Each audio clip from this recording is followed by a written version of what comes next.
starting her second year in university right now, had told her.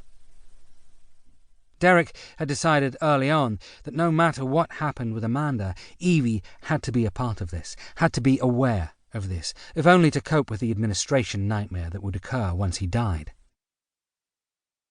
Now ready for the day ahead, opening his front door and walking out into the brisk North London air, Derek smiled to himself.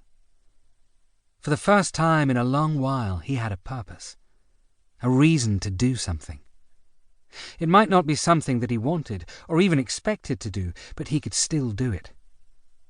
The doors were closing on him, but this door was still wide open and beckoning. He didn't have a car anymore, but the walk to the Tottenham North Crime Unit where he once worked wasn't that far a stroll. That said, by the time he reached the entrance he was already woefully out of breath, forced to lean against the door to gain his breath before entering. The reception to the unit was the same as any other London police station. The floor was a strange linoleum swash of lines and squares. The walls were a mixture of salmon and cream, as if they had once been lighter, but years of constant crime passing through the doors had darkened them, while the doors themselves were a pale blue. And at the front was a glass window above a white counter, where the desk sergeant sat, waiting for people to come in and most likely ruin her day. Today it was empty, and the desk sergeant looked up as Derek entered the crime unit, her face paling as she saw the horrific changes to the once detective inspector. She hid it well with a fake smile, though. Derek knew it was a fake smile. He'd seen so many of them over the last 6 months. "D.I. Salmon!" she exclaimed. "It's good to see you up on your feet." "It's just Derek these days, Maisie." "You'll always be a D.I. here, sir." Derek smiled back. Unlike the desk sergeant's nervous one, his was genuine.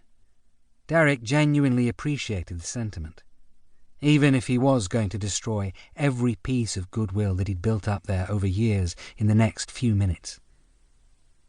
"Did you want to go through?"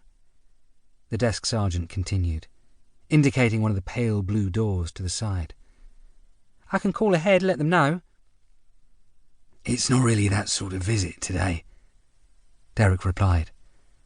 "I need you to call DCI Farrow down, or if he's not about, call for anyone in serious crimes." The desk sergeant's face broke into a frown. "Are you all right?" she asked, the concern obvious in her voice.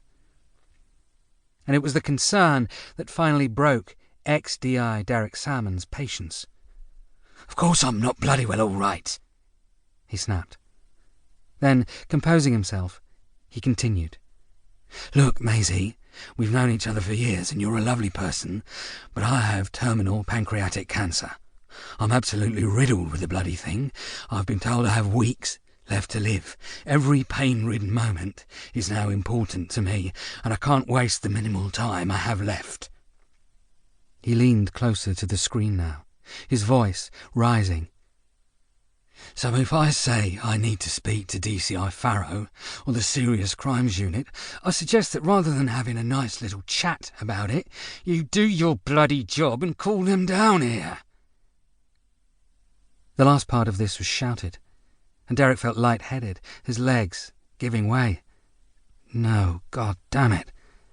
Forcing himself to straighten, he looked to the desk sergeant, already on the phone. After a moment she looked back to him, the warm, sympathetic smile now gone. "DCI Farrow will be down in a bit, sir," she said, her tone now cold and expressionless. Derek nodded at this. He understood why she'd feel that way. At the same time, though, after he'd said to Farrow what he was there to say, nobody would smile at him again, so she was ahead of the curve there. A minute later, DCI Farrow opened the pale blue door beside the counter, emerging cautiously into the reception area, already aware of Derek's outburst. With his wire-rimmed glasses and tufty hair sticking out to the sides, Farrow was often likened to a rather irritated owl by the detectives who worked under him. He transferred into Tottenham North around 6 months before Derek had started his